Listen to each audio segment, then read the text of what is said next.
DK Golfcast, presented by Bones Brothers Media. You know, I want to start with a little story today because this past weekend, I was only able to get 4 of 6 golfers through to the weekend at the Northern Trust.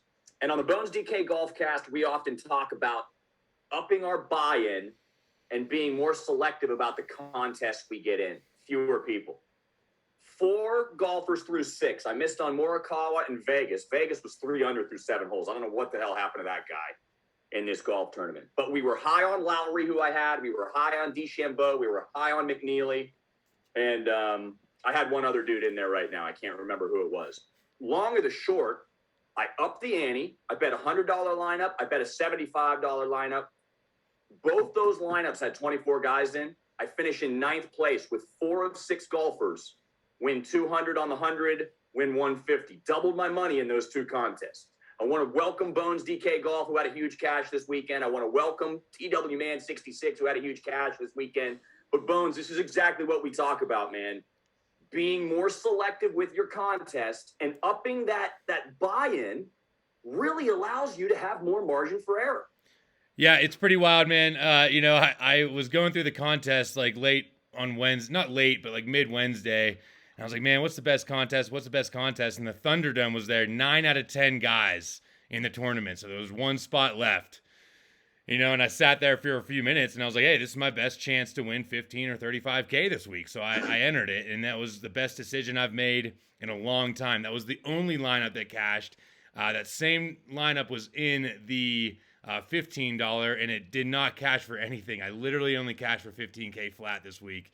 And that was just key to the contest that I selected. Only 10 guys, big buy-in, and man, that was one of the best feelings I've had in a long time. That was a big risk, and it was against some of the biggest pros in the world I saw in that tournament. So that was one of my proudest moments, was cashing that. Wildman, when you guys had your first big cash, if I'm not mistaken, maybe it was your second big cash. I can't remember. We've had so many now. You guys only got 5 of 6 through when you finished runner-up, I think, for that first 40,000, if I'm not mistaken. Here again, I'm talking about going 4 of 6 through. Much smaller contest, but man, the numbers of the guys that you are competing with is super, super important, isn't it? Yeah, and I mean, you don't have to, and yeah, it was actually the Northern Trust last year where DJ went 30 under, and we played Cameron Champ over Harris English that cost us the title. But yeah, I mean, listen, the proof is in the pudding, right? As Rob said, that lineup doesn't cash anywhere else because of the contest size, not because of the buy-in. So even if you're playing lower stakes, look for those smaller contests, those single entries, because the margin for error is greater and you have a much better chance to double your money. Everybody likes chasing that 50K payday, right? Like, that's almost the first thing everybody looks at. How much is it to first? Well, you got to outplay 1,600 guys to have a chance at this kind of money. And again, it's not to say that everybody can afford certain contests or the Thunderdome. However, look for those better opportunities to profit, because that's what this is all about. This isn't a scratch-off lottery ticket, right? This is trying to make money. Yeah, I mean, and you guys aren't necessarily entering contests in the hopes of retiring that Sunday evening, right? You're trying to build a bankroll. You're trying to build that stack so that maybe someday, you can hang them up. But I know we're having too much fun to hang them up right now. The BMW this week, we had a heck of a tournament last week, man. Very competitive. It was great to see Finau win. By the way, a lot of guys are calling the Bones DK Golf family Finau right now because they have a bunch of runner-ups and only one win. Yeah. But can we get our second win this week at the BMW, Bones? And what kind of stats are we looking at? What's good about this? We're going to get some info about the course here from Wildman, but what kind of stats are we looking at? A lot of money on the line here. A lot of great players. What do you got? I am not hungover from this win. I'm hungover from last night. But hey, we're gonna win a lot of money this week, and I'm feeling good. I'm feeling good about our guys. I also want to say that I love that $200 single. That's a great tournament. That's a great place to start, even though it has $1,600 guys. I love that tournament. So anyone listening, that's a great tournament. and any single entry, the $33 single, anything that you can afford. I love those. But yeah, man, this week we're feeling great. The biggest stats I'm looking at is tee to green, driving accuracy, and driving distance. That's what I'm most worried about. Another couple important stats are around the green if you do miss, and obviously ball striking. But if you can't get it out there and you're in the rough, you're going to have a lot of trouble this week. So driving accuracy, and if you can get guys that can pound the ball, definitely pick one of those guys this week. Wildman, tell us a little bit about the course. It's in Baltimore, Maryland. What do you know about it? This is the PGA Tour's return to Baltimore for the first time since 1964. And they never played at this course. It's called Caves Valley because of the length of the course. It was too short for the pros. So what they've done is they've extended the tee boxes back. So now where the longer hitters are landing is actually the amateur landing zone. So they're wider fairways. It's going to really reward the longer hitters, like Rob said, because they've moved the tees so far back that some of it is 250 carry to the fairway, guys. Not like, 250 to clear a fairway bunker, 250 to gain the fairway. So it really does, like Rob said, give the longer hitters the advantage because the rough is also very chewy, so they say. But yeah, not a lot of course history here, obviously, because the PGA Tour hasn't been here in a long time. But yeah, we're looking at guys that can hit it long and straight off the tee to give themselves opportunities. Feels a lot like a major, honestly. That's kind of the setup you get at U.S. Opens, kind of the setup you get at Muirfield for the Memorial, like we've talked about in the past, where, you get in the rough, you can make a double easily. So you got to get out there long. You got to get out there with an opportunity to hit the green. Otherwise, you're going to be scrambling. So scrambling matters too. But yeah. Got some information about Caves Valley here. As you said, it's the first time the tour has visited here. This will be the 5th longest tour course of the season, the 11th longest over the past 5 years. It's a par 72, just over 7,500 yards. What's interesting about this course also, Wildman, small greens. They're the 12th smallest greens on tour, only average 5,200 feet per green complex. Does that change your opinion at all, Bones, on what kind of stats you're going for when you hear a fact like that? It doesn't change anything. I'm just looking more into scrambling. That's all. You need guys that can scramble. And just to get your point about the length here, semi-drivable par 4s. There's 3 of them, they say, on this course. Really long par 3s with elevation changes. 2 of them have water in play. And then 4 long par 5s that only the bombers are going to be able to reach. So long ball hitters are certainly important. There's a lot of long ball hitters, Bones DK, in that top tier. One of them being Jon Rahm. Dustin Johnson's up there at 10-4. I mean, he's #1 player in the world, right? He's like, 5th salary tier right now? I'm bringing it up on my app right now. Sorry, my phone went to sleep. Shoffley is up there. Jordan Spieth, Justin Thomas, Koepka. A lot of buzz around him. Morikawa, who may be injured. They were talking that he may have injured his back at the Olympics. So, top tier, Bones. Are you building your lineup around him? And if so, who's going to win this thing? Yeah, I mean, listen, Jon Rahm is probably the clear favorite here. I don't know if he's the best play in DraftKings because you got to get those cheap guys in. We beat the guy with Jon Rahm last week, so it's not that big of a deal if he can win this tournament. I think he's the clear favorite. We talked about the Memorial as a good corollary course. Well, I think he had like a 6-stroke lead heading into Sunday when he got COVID at that tournament. So he was supposed to win that tournament. So yeah, Jon Rahm, I mean, he's hard to argue right now. I'm not going to sit here and try to fade Jon Rahm. It depends how you're trying to build your lineup this week. We talk about value in this tournament. We'll get to the value plays here shortly. I got a lot of good value plays here, but Jon Rahm's the clear favorite in that range. Yeah, I like what we're saying. I like how we always come back to value because I don't really see much value in this top tier, Wildman. When you're paying for a guy like Spieth, who's like a roller coaster ride when you're watching him. First guy to go back-to-back Eagles on tour this season. First guy to go back-to-back triples, I think, or maybe not the first guy, but finishes the round with back-to-back triples. He's at 10,008. Justin Thomas has been kind of quiet lately at 10.6. Then you got DJ and Brooks, who, again, they've been pretty quiet over the last few weeks, few months even for some of these guys. So do you agree with Bones DK? Are you going to pass on any of these guys this week? Yeah, I mean, there's nobody really that jumps off the page besides Rahm, but like you guys said, it's sort of hard to play him. I mean, even if Rahm by the way, the Memorial was the only one that he finished outside the top 10 since May 13th, I believe, because of COVID. But I mean, so he's right there. But look, like making 22 birdies at 11.7 and making 20 birdies at 9.2 or 9.4, let's say, for like a McIlroy, who, you know, his resume is better than John Rahm's. You know, we talk about value all the time. I think that there's nobody. I would say that Xander is sneaky long, and Xander has a lot of success at no-cut events. You know, all these guys are guaranteed 72 holes, barring injury or COVID withdrawal or something like that. But yeah, I think you know, Koepka's a little shaky off the tee for me. DJ hasn't had his greatest, unfortunately. You know, we love back in DJ. JT's not that great off the tee. Morikawa's got the neck and back issue. Finau, to me, you know, is like, it took him 5 years to win in the United States since his Punta Cana win. Can he really win back to back? I don't know, maybe. But yeah, I don't know. I think there's a way to balance yourself here.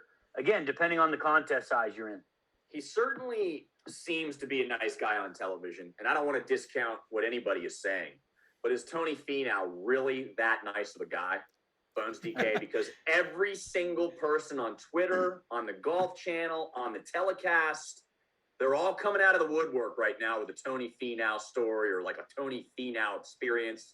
I agree with Wildman. I think he's going to have a hard time winning back-to-back events when it took him 5 years to win two. Where do you stand on that, Bones DK? I mean, yeah, he's a nice guy, whatever. He's doing what he needs to do. He's a likable guy. Everyone loves him. He did like the Kobe, you know, he drained that like 25-footer with the, you know, I love the guy. So yeah, cool. You know, cool, I'm not going to hate on him. I kind of, you know, put my foot in my mouth last week when I was like, you know, if he wins this week, whatever. And he did. So, you know, it's like a BTO moment right there. But, hey, but the good news is that it came down to Cameron Smith versus Finau. Bones DK Golf needed Finau to win that playoff. So, yeah, you know, indirectly, that was huge. Yeah, I guess that's where I'm coming from. I'm ecstatic he won. he won me $15K there at the end. So I'm very happy he beat Cam Smith.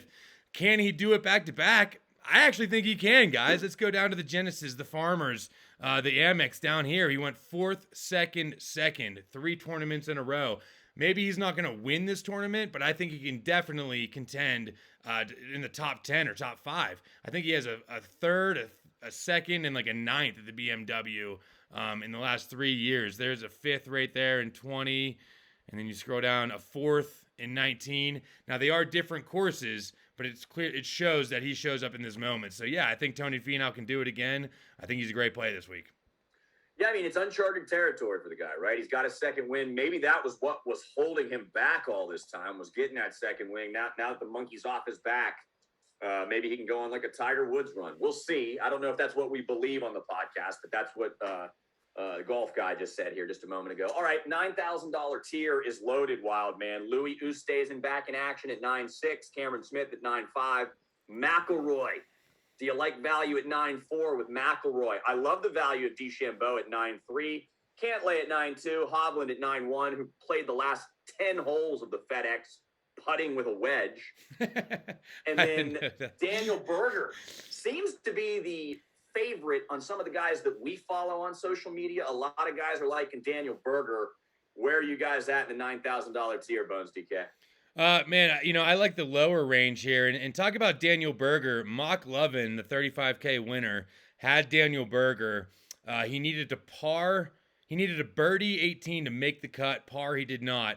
He shanks it left on his approach shot. He's in the rough for birdie and chips in. Makes the cut. Cost me 20K. So, Daniel Berger, I don't like the guy. Is he a good golfer? Yes. Do I like him? No. That's fair. That's fair commentary right there. Guy cost you a suitcase of money. You know? Yeah, and like the one tournament that he won this year, I played him like 3 weeks in a row, and he didn't do anything, and I faded him that week, and he won. So he's just one of those guys that I can't get right.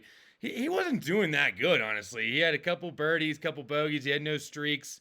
I'm not really on Daniel Berger, not only because I hate him, I just don't think he's that great of a player. The two, you know, the guys I'm looking at are Bryson, because I love the guy, I do.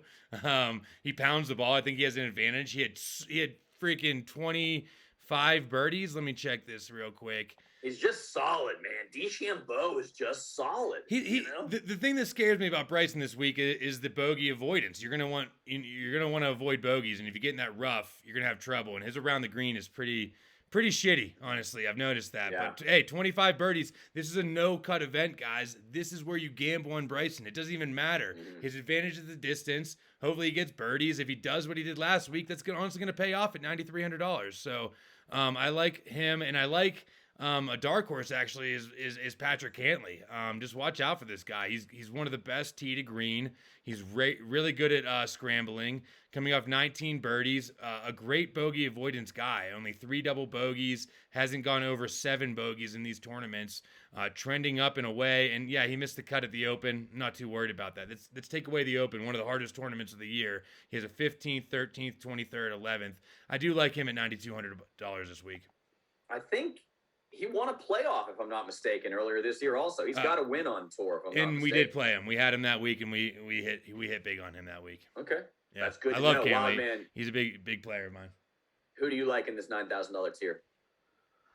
Yeah, I mean, look, the first thing I said this week was you got to hit it long and you got to hit it straight. And for my money off the tee, there's nobody better than McIlroy. There just isn't. There's this narrative everywhere you look that McIlroy is like down and out and is not playing his best golf. And, his best golf is winning every week, right? When he had that run. But like, look at his stats. Look at his results. I mean, he's got top 10s in majors. He just won at the Wells Fargo at Quail Hollow, which is a similar course to this with a lot of water that runs up fairways. I mean, this guy's won as much as anybody has in the last 6 months.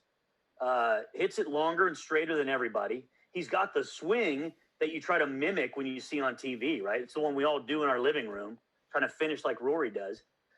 9,400 to me is like him below Spieth is weird to me. Below Cameron Smith is weird to me. Below Ustays, who's never won a damn thing, is weird to me. So yeah, I think there's an argument for McIlroy down here in this tier because I believe he is extremely underpriced. I don't know how that translates to this course other than I believe he'll have opportunities. And, guys, it's kind of like the chicken and the egg, right? Can he make all the birdies? I don't know. Will he have the opportunities to make birdies if he doesn't hit fairways? Probably not. So do you want the guy who's in the fairway or do you want the guy who's like knifing it out of the rough? I don't know. I want to go back to a couple weeks ago when we were talking about Morikawa, I think at 9,300. I can't remember what tournament that was for. And Bones DK said, you're never going to find Morikawa for that cheap ever. I feel the same way. And again, I'm just the host here. I'm not the analyst, but I don't feel like you're ever going to see Rory McIlroy at 9,400 again. Severely underpriced for whatever reason, Bones DK. But 9,400, that to this point, all the guys we've talked about, he's got to be the most valuable at 9.4. Yeah, I've never really been a massive Rory guy, but in Wildman's defense, man, I agree with him here. We talk about value, and if you're in one of these contests with like 30, 100 guys, you get Rory at 9,300, and you get him as like your second or even third guy in. Yeah, that's fire up Rory this week. All right, $8,000 tier is loaded here. Scheffler at 89, Matsuyama at 88, Answer at 87. By the way, the fourth golfer besides Lowry, DeChambeau, and McNealy that I had in 4 of 6 was my boy, Corey Connors, who finished 13 under par last week. He's at 8,600. Webb at 85. Harris English, 8,400. He's got a terrible grouping to start, though. Keep that in mind. He's playing with DeChambeau and Spieth. I think that could be the worst pairing to go off on a PGA Tour event with. I'm serious. Burns at 83, Casey at 82, Neiman at 81, M at 8,000. Said a lot of names there, Bones, but there seems to be a lot of value in the $8,000 tier as well. Yeah, if you look at bombers, Neiman is a bomber for sure. I like this guy. He could definitely get it done. I know he's put 30 birdies in a tournament before. His irons are a little shaky right now, so just be mindful of that. But Neiman is a guy I'm looking at. Sam Burns has proven me wrong. I didn't really like the guy at first, but he just seems to be a legit contender. I think he's a little overpriced here. But you're talking about an overpriced Sam Burns and an underpriced Harris English. You know who I'm going to pick all day. It's Harris English, guys. coming off 3 eagles and 16 birdies. So, yeah, 3 eagles, 1 eagle, 1 eagle, 1 eagle, 22 birdies, 16 birdies. Couple bogeys there, but, his driver is something to worry about, actually. But, again, 8,400, I'm not too scared to play him. 3rd at the U.S. Open, 1st at the Travelers, 4th at the WGC FedEx. And really, a 31st is not that bad for 8,400, especially in these smaller contests. So I'm trying to talk myself off Harris English, and I can't do it. So I'm going to play Harris English this week. Corey Connors is more of a Wildman guy. And then you have my boy Scotty. I told you, he's on the top plays every week. He shows up. 3rd at the Memorial this year, Scotty Scheffler. That was a corollary course. A couple of top 10s in the last 6 rounds. So, yeah, 6 tournaments. Play Scotty Scheffler if you like him. Connors is a super accurate golfer, number one. Maybe not a huge bomber, but if he can run some putts in and he's playing confidently, he's a pretty darn good player there, Wildman. Yeah, that's what we say about Connors. We've been saying it about him for over a year, like tee to green, he's great. He just can't putt. And I say that about Neiman too. I think you mentioned Neiman just a minute ago. Like, I'm just trying to get myself off backing bad putters, hoping that they find it, because it's very, very frustrating. The 2 guys, I mean, we just hit on them, right? Harris English. What else do I have to say? 22nd, I think, pricing. 11th in the official World Golf Ranking. 2 wins this year. 3rd at the U.S. Open. His only bad finish was the Open Championship over in England, which is obviously different elements. And then he had that Congaree WGC where he doubled 18 to drop from a chance to win down into the 12th or 14th or whatever. Scotty Scheffler, guys, I mentioned this before. This is going to play like a major, right? You can see how strong this field is. Here's Scheffler's results in the biggest tournaments. Workday WGC concession, 5th. Masters, 18th. PGA, 8th. Memorial, 3rd. U.S. Open, 7th. Scottish Open, 12th. Open Championship, 8th. WGC St. Jude, 14th. Playoffs, 43rd. Why wouldn't he play well? Right? I mean, seriously, like, would you bet today, any of you guys, would you bet your actual hard-earned money that Jordan Spieth was going to beat him this week? I wouldn't. Yeah, I mean, that's good stuff there, Wildman. Those are compelling numbers that you're offering there. Anybody else, guys, in this value-loaded $8,000 tier that you want to talk about, Bones DK? No, I mean, I hit it. English, Burns, maybe Neiman, Scotty. I love all those guys. All right, boy that helped us last week, man. Shane Lowry kicks off the $7,000 tier, $7,900. Russell Henley, who's, been in the conversation at least the last month. He's at 78. Kokrak at 78. Noren at 77. Keegan Bradley at 77. There's a bunch of guys down here. Some guys like Tringali this week, 7,500. Horschel, Harmon, Streelman, Kisner at 72. Value, Bones DK? Yeah, I do like Kisner. This is a long course, though, so you're going to want that distance. We can go to Shane Lowry, and let's scroll down to his stats here. We're talking about off the tee and accuracy. This is where he worries me a little bit. Look at his off the tee. I mean, losing 3, 2.5, 2.4, 3 tournaments in a row. Still has great finishes because he's so good out of the deep rough. That's why I do like him. But, hey, he might not be able to keep that up for that much longer if he's always spraying it. These roughs are not forgiving. There's a lot of trees. So he was in my original lineup, actually, and when I saw him off the tee, I just don't like him. And that's the same thing with Tringali. Yeah, he's playing great right now, but this guy sprays it, man. He has a terrible driver. You're not going to want to you're not going to want to hit an iron off the tee. You're going to be hundreds of yards back from like Bryson. So I don't really like anyone out of this range. It doesn't mean I'm going to be right about that. There's probably somebody that's going to come through here. Kokrak, you look at him. He's in terrible form actually lately. His irons are everywhere. Maybe he randomly pops up, but I don't like him this week.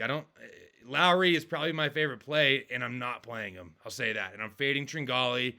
And I usually don't say fades. I don't like fading guys because it tends to bite me in the ass, but I just don't see anyone here. One thing to mention too, Wildman, the longer the rough is, the more difficult it becomes also. Rough gets harder, not just because it's longer, but because the course is longer as well. You go into the rough, you know, at some of these courses, you might only have 175 in the rough. This course, it sounds like you could have 200, 225 out of the rough also. So that's going to make the rough more penalizing. So does anybody in this $7,000 range fit the bill for you? Do you believe in anybody here that could maybe win you the 5-digit cash? I'm going to agree with you guys. I mean, I fade Tringale easily. I put him in Daniel Berger's camp where, like, solid players just don't make enough birdies in DraftKings. If you were betting him to top 20 through a bookie, that's maybe a different story. But betting on him in DraftKings, I wouldn't do it just because they don't have historically enough birdies. Lowry's a gamer, man. I mean, again, if this course plays like a major, and what we mean by that is like tough greens, undulation, speedy, deep rough, Lowry performs at the U.S. Open. He did at Oakmont. He did last year. He's won the Open. He performed again well at the Open where it demands accuracy off the tee. You can't really argue with his stats off the tee, and his putter has been terrible. But Lowry's a guy with 72 holes. I'd give a shot down there if you need him. But the only other guy I want to mention is Kevin Na. Okay, this guy's like my arch nemesis. Here we go again. But dude, Kevin Na, huh? He right now, he has one finish outside of the top 8 in his last 4 events, and it was a 23rd. I mean, 24 birdies in an eagle, 15 birdies, 21 birdies in an eagle, 19 birdies in an eagle. From a DraftKings perspective, there's no cut. You always worry about him like quadruple bogeying the 3rd hole and being like, I quit. But if you can avoid that, he's averaging 100 DraftKings points per tournament over the last 4. So, man, if you get down there in that 7K range and you're in a big contest, I'd give Na a look. Again, compelling numbers. Hard to argue, but I can say this: when you put Kevin Na in a lineup and he fails, it hurts. It hurts more than any guy out there. It really does, for whatever reason. And going back to Lowry, for whatever reason also, there are some guys over the course of my lifetime watching golf, Ernie Els, Retief Goosen, not Els, Retief Goosen was one of these guys. They are just built, molded for the most difficult golf courses that exist. For some reason, they don't win much on the easier courses. But if you really got to tune it up, ratchet up the pressure, make those conditions difficult, Retief was always great at it. Lowry reminds me a lot of Retief Goosen. We're going to get your flyer of the week here, Wildman, in just 1 second.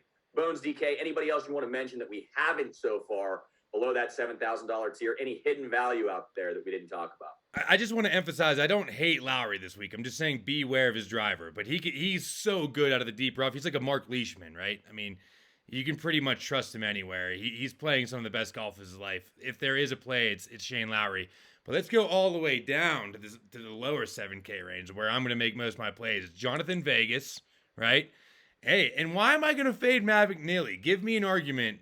Tell me why I should fade MCNEALY this week. Anyone, please. I love the guy. You know, I love the guy. 19 birdies, an eagle. He slammed one on 16 for me for an eagle. He likes bent grass. He had a couple bogeys last week, but again, not really lately. I mean, I'll take it. His irons were a little off, but he's a great par 5 player. He can bomb it. He's good off the tee. $7,000. I just still think he's a little too cheap. And then Jonathan Vegas, I think people are going to be off him because he missed a cut. He missed a cut on the number. We were 5 of 6 with Vegas, and he just barely missed it. He missed it like 11-footer on 17. He's not playing that bad. 19 birdies, 22 birdies, 17 birdies, 20 birdies. He pipes it down the middle. He hits it far. So I'm going to go back, I think, to Jonathan Vegas this week. I really like those two guys. So and then one more guy. Actually, never mind. I think Wildman might hit him. So, yeah, MCNEALY and Vegas are my 2 plays down there. No, 100%. Vegas, they're good to go. Vegas was 3 under par through 7 holes to start the Northern Trust this past weekend, and then really fell off a cliff for whatever reason. Just want to throw that out there. Wildman, your flyer of the week, is he in the $6,000 range this week? He is. Got a couple honorable mentions down here, too. One is Sebastian Munoz. I feel like he's too good of a play to be the flyer of the week. He's one of our guys that we keep on a short list on no-cut events that can just pile up birdies if he gets 72 holes guaranteed. I'd look at Munoz. But the flyer of the week is going to be, how about Harry Higgs? Huh? How about unbutton the shirt? You know, let's get the aviators on. Let's start sweating. Yeah. Look exactly like that, right? Right? How about this, guys? Momentum, baby. We're in the playoffs. Playing his way into this thing with back-to-back top 16 finishes, 39 birdies and 4 eagles in his last 2 events when it matters the most. Doesn't check out very well statistically, but let's ride the momentum with Harry Higgs at 6,200, especially if we're playing in these larger fields where we can get some low ownership on him. He seems to be like a media darling also. The social media loves Harry Higgs. It'd be good to see him have some success on the golf course also. Hey, he just played with Mickelson, by the way, Yes. in a non-tour event, and you know, they were getting loose and ribbing each other. So, hey, maybe he gets some of that Mickelson swag. It goes out there and, hey, what the hell? Let's go have another top 15. Joel Damon was in that, Damon was in that through foursome, I believe, also another pro golfer. I can't remember. There was some big money on the line, obviously, there as well. If Mickelson's in the game. Oh, Phil doesn't bet. Phil doesn't bet. You know, the thing is, like, don't you have to, like, be extremely cautious, even if you are one of the best players in the world on the PGA Tour, when you're going into a game with Mickelson? Because it's kind of like Jordan, right? Jordan can be like, hey, look, I don't want to play for anything less than $5 million a hole today. Can you do it? Yeah, I think like Phil too. Like, you're right, because like if you guys know who Billy Roberts is out in Vegas, like Mickelson was tied to Billy Roberts, you know, through some gambling stuff, and Roberts is like in jail for like life, you know, for all kinds of stuff. I mean, I think he's got like connections, and he's backed by a bunch of for sure. you know, Vegas style dudes. You know what I mean? Yeah, I think he's a gambler. I think he likes to gamble. I think any golfer, right, likes to gamble. That's just the way it goes. And that guy's wallet is a lot thicker than other people's wallets. So he probably likes to do it more than other people do. Well, he only made $65 million last year. Yeah. And the year before he made 70. And the year before that he made 110. So I think Phil's doing okay for himself. He's probably close to the billion mark, quite frankly. Bones DK, anybody else you want to mention here before we sign off the air, or anything else you want to say about the BMW? Hey, you know, I like that. I like the flyer. I didn't know who it was going to be. 21 birdies, 2 eagles, 18 birdies, 2 eagles. This is a no-cut event. He's a bomber. Let's go. Harry Higgs, I like it. I'll tell you what, man, too. I don't want to, like, take anything away from the flyer, because Wildman, on this cast more than any cast, I feel like, have really thrown out some very compelling numbers that are hard to argue with. But there's a lot of value in that $6,000 range, too. When you're talking about Munoz, Wildman, I couldn't believe he was down there. Yeah, Munoz at 6,700, guys. Come on. Let's go. Leishman's down that way. Phil Mickelson at 6,300. The guy we were just talking about, Phil the Thrill. Yeah, I just Googled Mickelson and Billy. It's Billy Walters, actually, not Billy Roberts. Billy Walters. The headline is Mickelson pays $1.9 million gambling debt to Vegas better, court documents say. William Walters under investigation. Oh, jeez. When was that dated? That has to be a long time ago. 2017. Oh, okay. Not that long ago, I guess. So he made 63 million instead of 65 million? Tough. What a tough payment. Hey, you guys did get to go out and play the Keystone course in Colorado this past week. Who won that match? You know, I don't remember. I don't think anybody remembers the back nine. Yeah, before we got on the air, they said they couldn't get the ball off the tee for the last 5 holes. What happened, Wildman? What happened? There's a great, Tito's and sodas, doubles. There they are. Wolf Goat on the right, Bones DK in the yellow, TW Man in the black. Wow, what a picture. There's a great video of probably on the 12th hole, we're playing closest to the pin. Rob's last to go. Hits it. Beautiful backdrop. He pipes it straight down the middle. Yeah, puts his hands up. The thing sails 20 yards over the green into the woods. I've never hit a club so well. That's why I went so far. I pured it down. I was like, that's it, baby. Let's go. It's OB. It was OB. Wildman did send me 2 video clips of Bones DK golf. Both times he drugged the club and barely was able to get it off the tee. Barely airborne. So, if we had a handicap on Bones DK right now, it's got to be 26 or 27, right, Wildman? Yeah, I'd say that's right. Yeah, about 30. Yeah. If we put a handicap on you, you've got a pretty natural swing. Where are you going to be? Are you going to be under 20?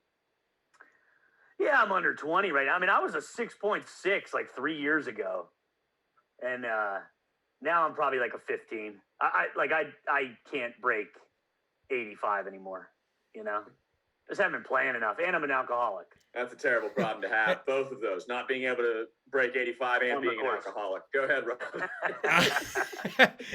Rob. Second round, we played 2 rounds while we're out here. The front 9, I birdied number 1. It was a par 5. That's true. And I tied Wildman 46-46 on the front.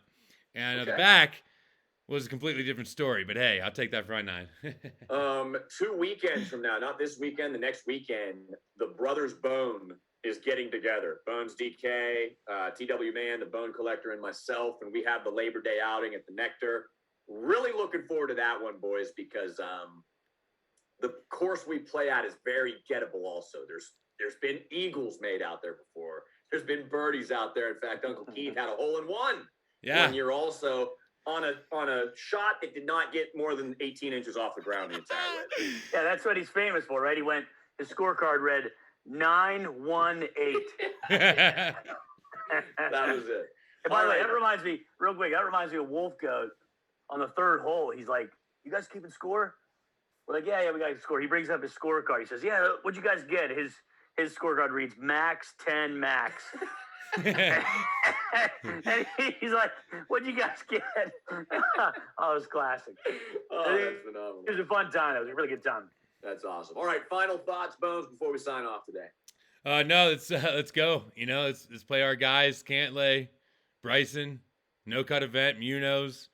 I love those guys. Cheat sheet. I know you don't like putting the cheat sheet up. Will we get your picks or a cheat sheet on Twitter at midnight tonight, or maybe right before the tournament? Yeah, hey, you know, it takes me. I want to make sure I put out a good cheat sheet. So sometimes a little late, but the diehard fans get it there at midnight.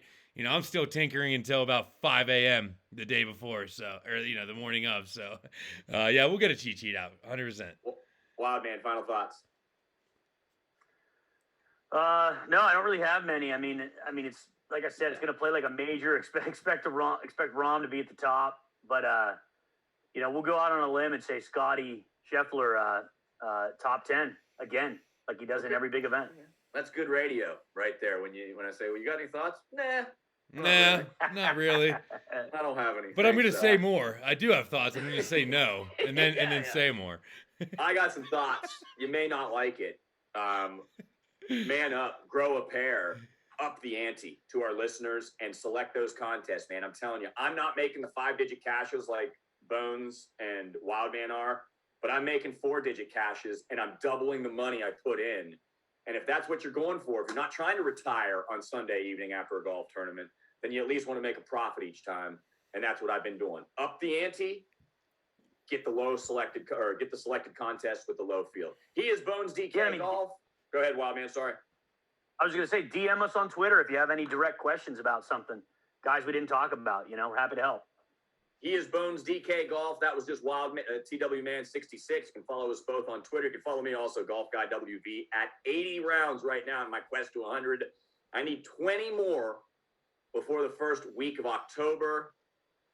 I'm screwed. I'm not going to lie, guys. It's going to be tough now that I'm back to work and things like that, but I'm going to give it my all. I'm actually going out tomorrow at 6:30 in the morning before work to get 18 holes in.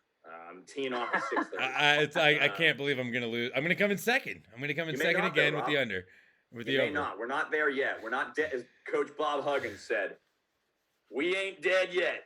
We ain't dead yet. TW Man 66, Bones DK Golf. I am Golf Guy WV. Thanks so much for listening, guys, and good luck at the BMW this weekend. Thank you.